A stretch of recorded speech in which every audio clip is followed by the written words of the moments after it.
Eros and Psyche, the awakening of the soul of love. In an age when the breath of gods still lingered upon the earth. When the wind carried human prayers across mountains. And the sea rippled blue like a mirror of the divine. There lived a princess, the youngest of 3 daughters, named Psyche. Her smile shone brighter than the first light of dawn. And her eyes were clear as a lake where the stars had fallen to rest. When people beheld her face, their words faltered. And even the roses bowed their heads before her beauty. She seemed less mortal than a sculpture shaped by divine hands. People wept at the sight of her, offering flowers and silent prayers from afar. And so, the temple of Aphrodite, goddess of beauty, stood empty. No one came, no one offered incense. For mortals now whispered the name Psyche instead of Aphrodite. The goddess's pride soon flamed into fury. Her voice thundered across Olympus.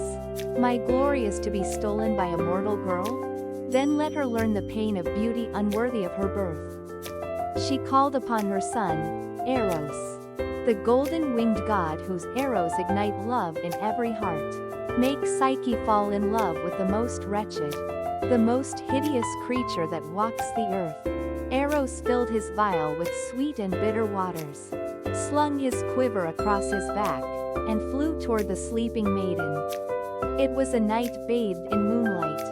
Psyche lay in her chamber, dreaming softly. The wind played with her hair, the moonlight caressed her cheek. At the sight of her, Eros's heart trembled. He raised his arrow toward her side. But in that instant, Psyche stirred, and her eyes opened. Startled by their radiance, Eros fumbled and pricked himself instead. Thus, the god of love himself fell in love. He could not wound her. He could only flee. From that night on, Psyche's life changed. Her beauty remained, but no mortal dared to seek her hand. Her parents, fearing divine wrath, sought the oracle of Apollo. The prophecy declared, Psyche shall wed no mortal man, but a monstrous being, winged and dreadful. Place her upon the cliffs of Mount Phythes as a bride for sacrifice. With tears and trembling hearts, they obeyed. Abandoned on the lonely peak, Psyche closed her eyes.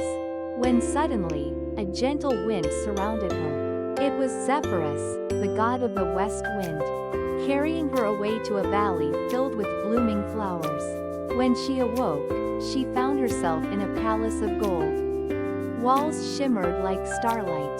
The air was rich with the scent of roses. And as night fell, a tender voice spoke. Do not fear, I am your husband. Invisible hands brushed her hair. Warm breath touched her brow. My beautiful bride, I love you truly. This palace is yours forever. Only promise me one thing. Never doubt me, and never seek to see my face. Psyche nodded, and so love blossomed in darkness. Unseen yet ever near, their souls met beyond the boundaries of sight. Psyche too grew to love him deeply, for his voice was the light that guided her heart. Yet the human heart, like a reed, trembles with doubt. Her jealous sisters came to visit her, and envy took root in their words. If he loves you, why does he hide his face? Surely he is a monster. They handed her a knife and a lamp. Look upon him while he sleeps. If he is a beast, kill him. That poison of suspicion seeped into her heart. That night, trembling, Psyche crept to his bedside. She lifted the lamp, and saw before her not a monster, but a god. Eros lay there, radiant as dawn itself. A being of light and beauty. In awe, her hands shook. And a drop of hot oil spilled from the lamp, burning his shoulder. He awoke with a cry, his eyes filled with sorrow and betrayal.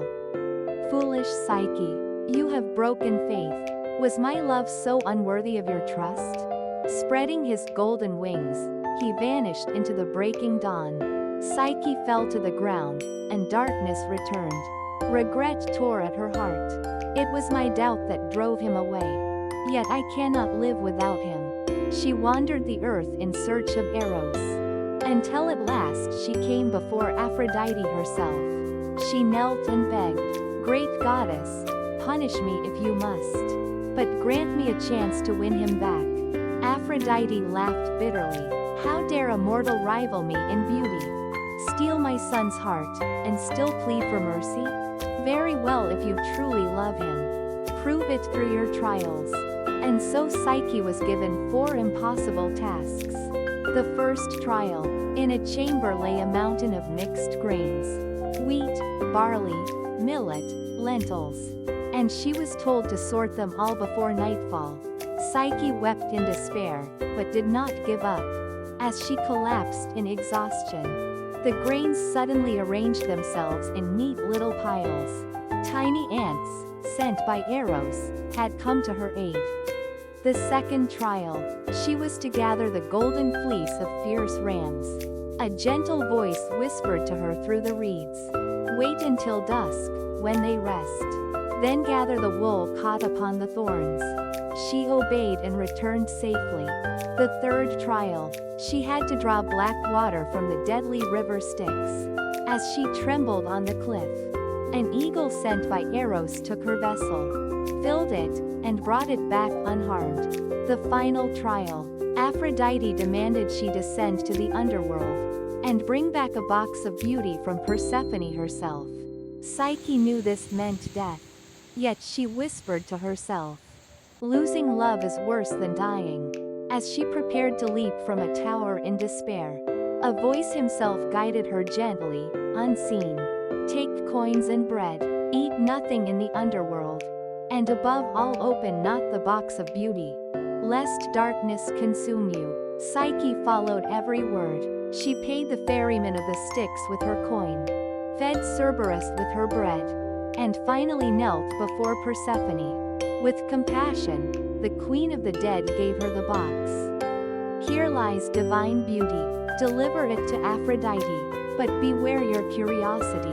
Psyche ascended once more to the light of the living. Her final task was nearly complete. She imagined Eros's face, the warmth of his arms. And then, catching her reflection in a pool, she saw a weary, broken woman staring back. If I were only more beautiful, would he love me again? Temptation overcame her.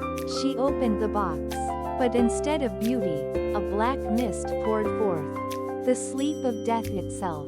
She fell, motionless, upon the earth. Then, the rush of wings. Eros had returned. He gathered her into his arms, kissed her brow, and whispered, "Foolish one, yet my beloved soul." Her devotion had burned away all resentment. He carried her to Olympus and knelt before Zeus. Though she is mortal, her love is purer than that of any god. Grant her a place among us. Zeus smiled. Only those who endure the trials of love are worthy of eternity. And so Psyche was given the cup of ambrosia, the drink of immortality. Her soul was awakened, and she became divine. The gods rejoiced at their wedding feast, and even Aphrodite lowered her gaze. Now I understand what true beauty is. Psyche, her name meaning soul, and Eros, the god of love, were united forever. Their story became not merely myth, testament. Love, when tested, becomes the awakening of the soul.